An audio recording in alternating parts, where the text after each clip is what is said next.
Gachagua. We have also a brother here, Eugene Wamalwa. And we have the chair of Jubilee, Tarome Saitoti, is right here. And we have clearly communicated apologies from our sister mother Karua and from our brother Fred Matiangi, and also our friend Peter Munya. So those, and Lenturi as well.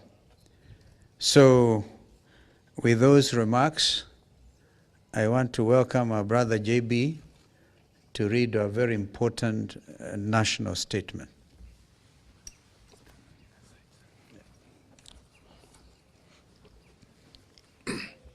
Hi, cousins.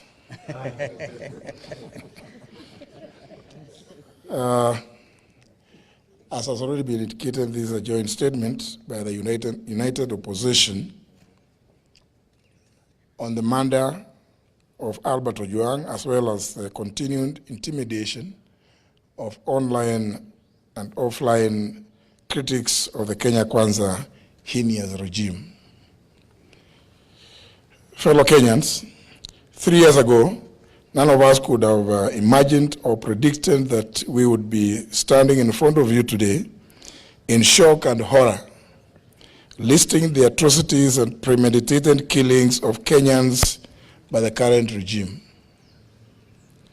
3 years ago, many of us were on opposite sides of the political divide.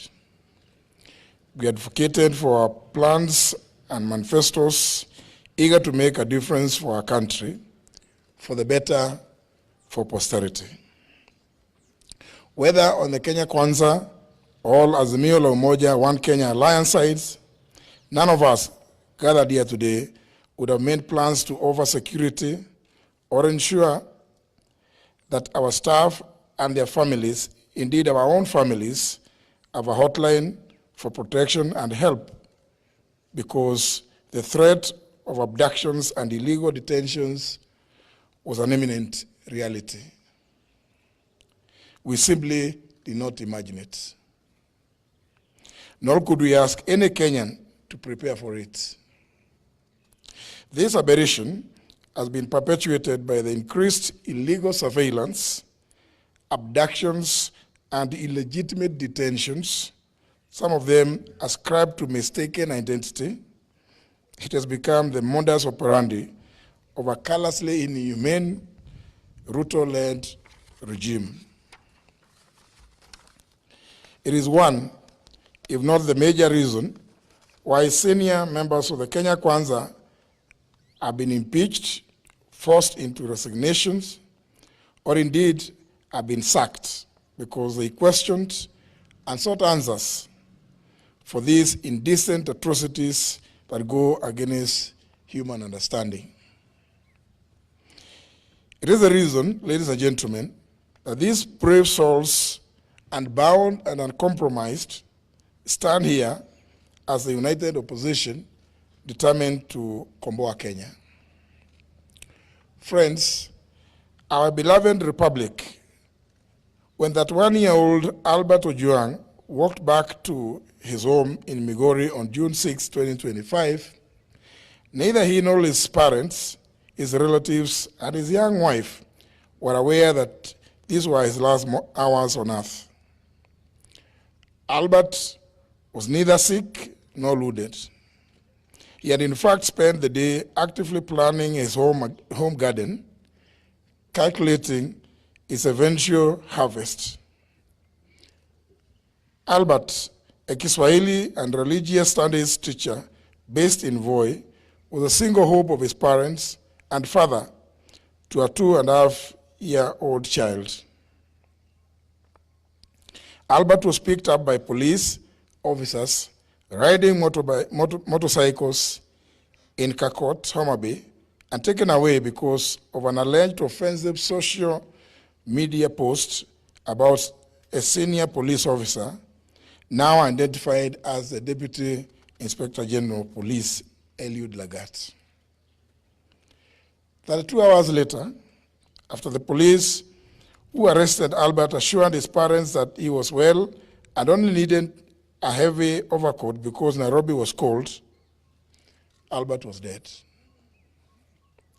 Why Albert was moved from Mawega police station in Homa Bay to Nairobi, 400 kilometers from the alleged area of incident, and specifically Central Police Station in Nairobi, and checked in under OB number 13/7/6/2/2025 at 9:35 p.m. on Saturday, June 7th, remains unclear. There are 26 hours that remain unaccounted for between Homa Bay and Nairobi.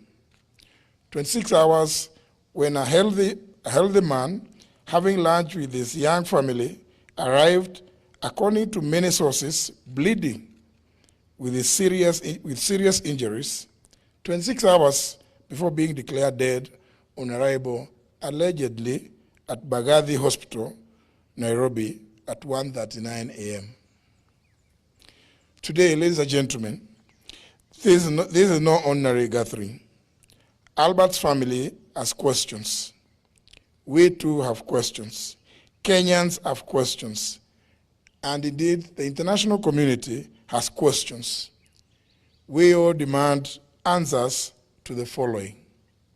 1, the Criminal Procedure Code, Chapter 75 of the Laws of Kenya, has clear procedures on arrests relating to cognizable offenses. There should have been a formal complaint and an arrest warrant. Kenyans want to know if there was a formal complaint by the Deputy Inspector General of Police Eliud Lagat, and if so, at what police station? Which date and time was this complaint recorded? Was it the OB entry number of the said was there an OB entry number for the said complaint? Number 2, we demand to know why Albert was moved from Mawego Police Station, Homa Bay, to Nairobi, and specifically Central Police Station, and which officers accompanied him by name and rank. Central Police Station, Nairobi area, has CCTV coverage. Number 3, we demand to know where the footage showing Albert being brought in and leaving the station is, and whether it's been provided to the family lawyers. If there is no footage, we demand to know who ordered for the cameras to be switched off. When Albert was picked up in Homa Bay, he had no physical injuries. Indeed, he was having lunch with his wife. We demand to know who inflicted the grievous and extensive injuries on his body. Number 5, it's been reported that Albert was in solitary confinement at Central Police Station. Why was Albert considered a high-risk criminal to be confined in solitary?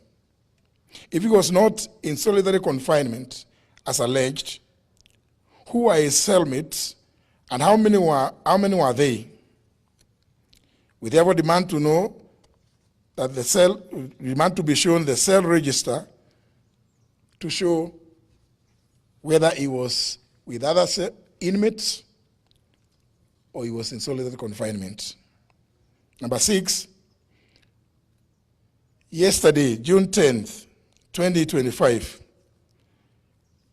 we've read and heard that the Director of Public Prosecutions, the DPP, directed the Independent Policing Oversight Authority, IPOA, to expedite investigations on circumstances surrounding the death of Albert and report within 7 days. This is a cover-up and a diversionary tactic to delay this matter. The mandate of the DPP under the Constitution of Kenya is to direct the National Police Service and the Directorate of Criminal Investigations in writing to do investigations, not to direct the IPOA. The postmortem on Albert is clear, and all Kenyans have formed this opinion. He was murdered. In light of the foregoing, we are calling not just for the resignation, but for the arrest and arraignment in court of the Deputy Inspector General of Police, Eliud Lagat, within 24 hours from the issuance of this statement. We similarly demand that the junior officers currently being persecuted be given witness protection with immediate effect. Their lives, obviously, are in danger because they know the truth. We applaud the courageous Kenyans who have kept vigil at Vigilance House, and encourage them to maintain the pressure until this is achieved. We are also aware that Safaricom is complicit and indeed a facilitator in the tracing and abduction of Kenyans who have either ended up dead or maimed in the hands of police like Albert Ojwang. We want to issue a direct warning that this amounts to aiding and abetting in the commission of these crimes against humanity, for which Kenyans will hold Safaricom responsible and either take appropriate legal action or boycott their services.